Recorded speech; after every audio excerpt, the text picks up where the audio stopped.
Anda menyaksikan Breaking News TV One bersama saya Windy Wellingtonia. Pemirsa, kepulan asap sisa gempuran serangan udara Israel menyelimuti langit Gaza Palestina pada Senin pagi. Kepulan asap sisa gempuran serangan udara Israel menyelimuti langit Gaza. Militer Israel terus berupaya menghancurkan pejuang Palestina yang berada di wilayah bagian selatan dan meningkatkan serangannya di Gaza. Sejauh ini jumlah korban tewas di kedua pihak sudah melebihi angka 1.100 orang dan ribuan orang lainnya terluka. Di Israel, jumlah korban tewas sudah mencapai 700 orang dan 400 orang di Gaza. Sejauh ini Israel telah menggempur sebanyak lebih dari 800 target di Gaza, termasuk serangan udara yang menghancurkan kota Beit Hanun, sebuah kantong di timur laut Gaza.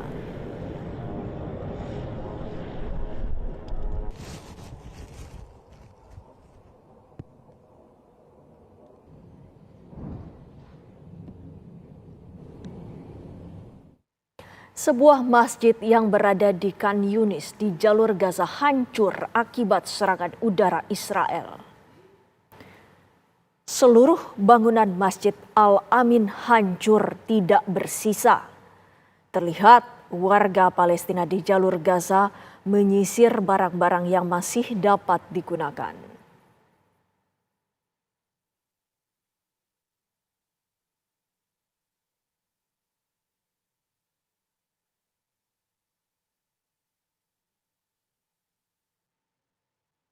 Militer Israel merilis video yang memperlihatkan tentaranya bersiap bertempur melawan pejuang Hamas. Militer Israel mengerahkan helikopter dan jet tempur setelah Israel mendeklarasikan perang terhadap Hamas. Israel menyatakan jet tempur mereka telah menyerang sejumlah target milik Hamas. Gambar hitam putih yang dirilis oleh pasukan pertahanan Israel memperlihatkan kendaraan dan perahu yang menjadi target jet tempur Israel.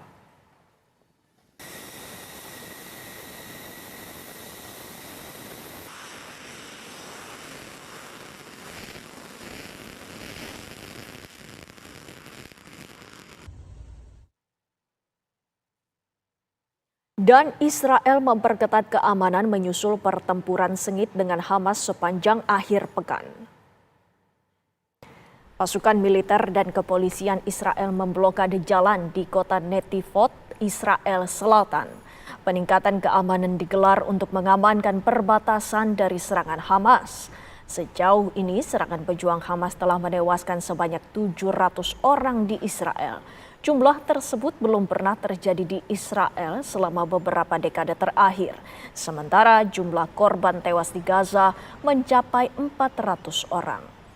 Pejuang Palestina mengklaim menahan lebih dari 130 tawanan Israel.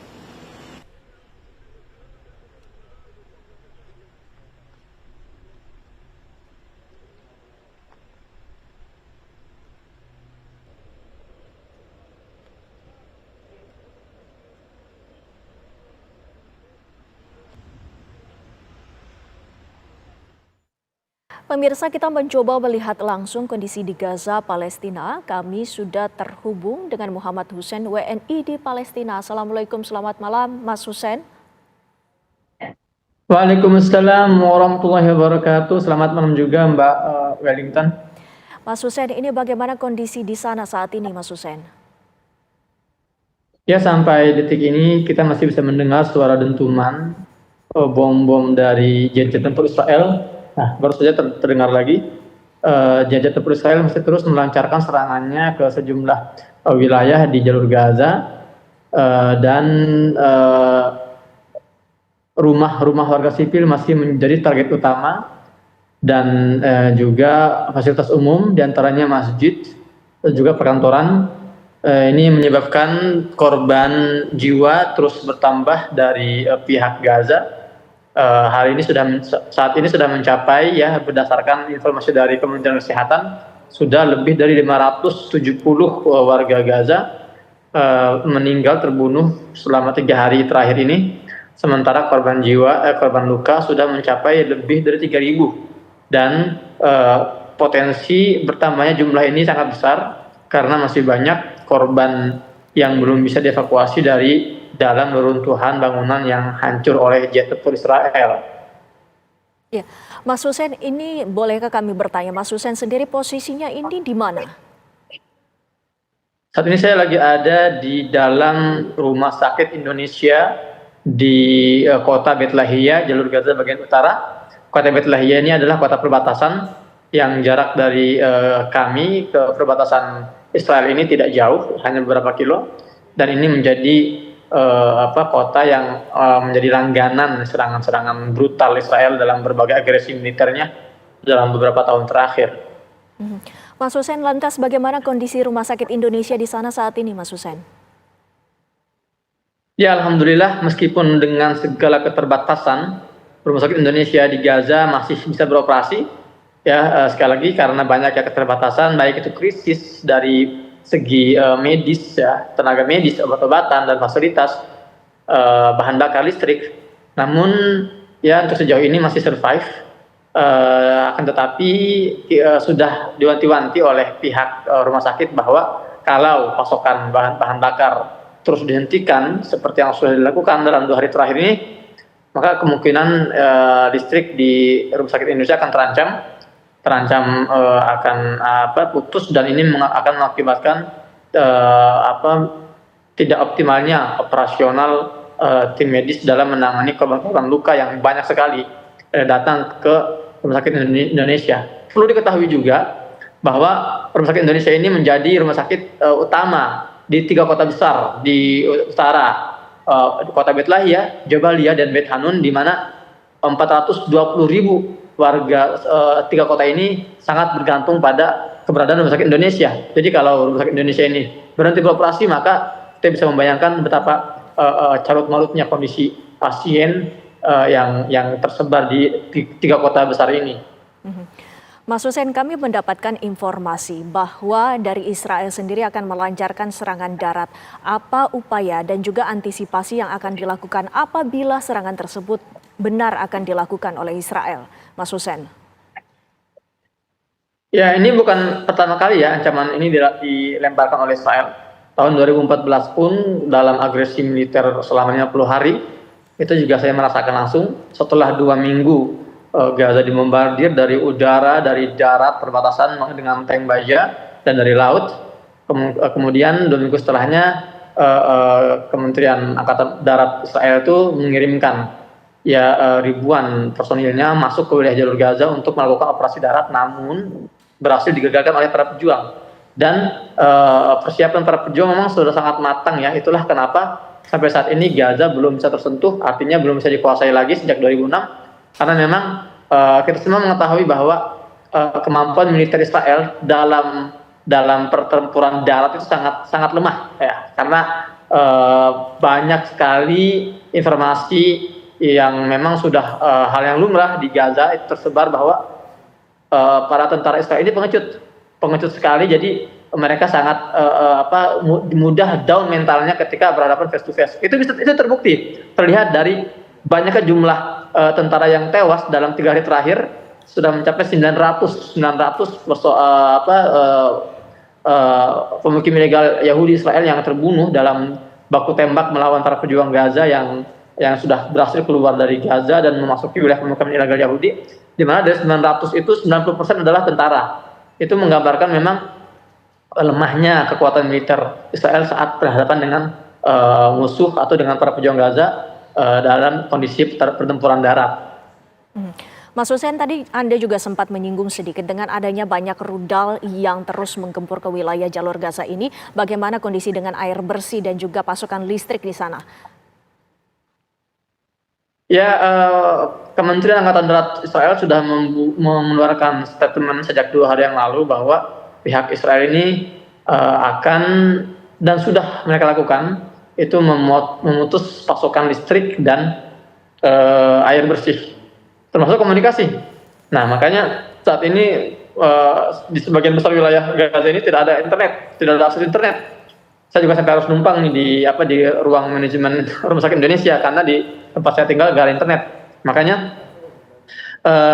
itu usaha mereka untuk memutus komunikasi Gaza dengan luar untuk pasokan air bahan bakar misalnya listrik ya, itu sudah mereka putus sejak 2 hari yang lalu. Artinya Gaza yang memang sejak awal sebelum agresi ini meletus, memang Gaza sudah masuk dalam kategori krisis listrik, sekarang lebih krisis lagi. Jadi sebelum Gaza ini diagresi dalam 3 hari terakhir ini, listrik hanya mengalir selama 8 jam per hari. Nah, dan saat ini terputus 50%, jadi hanya 4 jam per hari.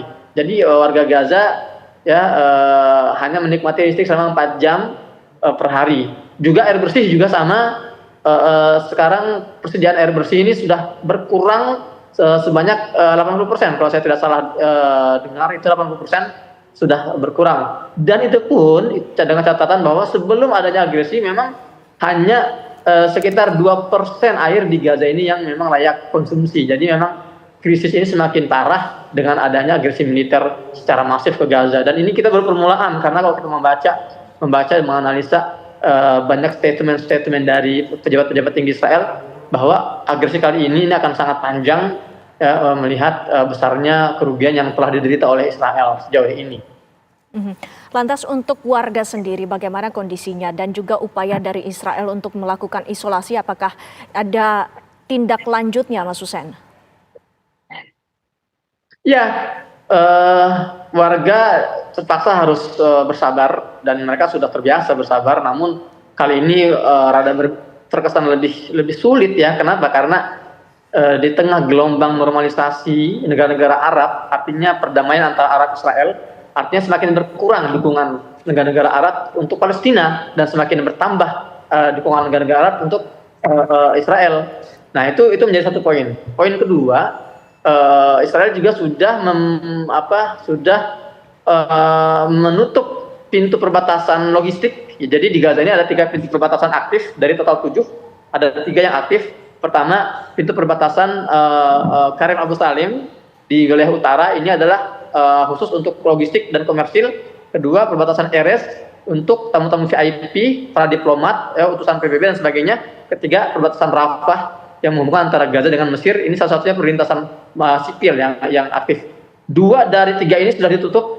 Ya, jalur logistik sudah tutup, jalur VIP sudah tutup, dan saat ini hanya tinggal jalur Rafah yang masih dibuka. Itu pun sudah diancam akan segera ditutup dalam beberapa hari ke depan. Artinya memang akan ada isolasi penuh dari Israel terhadap Gaza dengan tujuan genosida. Nah, jadi sudah ada langkah ke arah sana. Kalau kita melihat target Israel dalam 3 hari terakhir ini adalah rumah-rumah warga, kemudian masjid, orang lagi sedang sholat subuh hari ini ya, dibantai, dihancurkan masjidnya, kemudian perkantoran, kemudian juga fasilitas umum. Memang ini semua mengarah kepada genosida yang akan dilakukan dan sedang dilakukan oleh Israel terhadap warga Gaza yang tidak berdosa.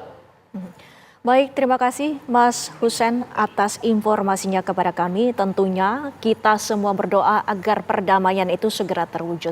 Terima kasih, dan pemirsa, itu tadi adalah pernyataan dari Muhammad Hussein, WNI yang berada di Palestina, yang mengabarkan bagaimana kondisi terkini di sana. Dan sementara itu, pemirsa, Breaking News TV One masih akan kembali selepas jeda pariwara berikut ini. Tetaplah bersama kami.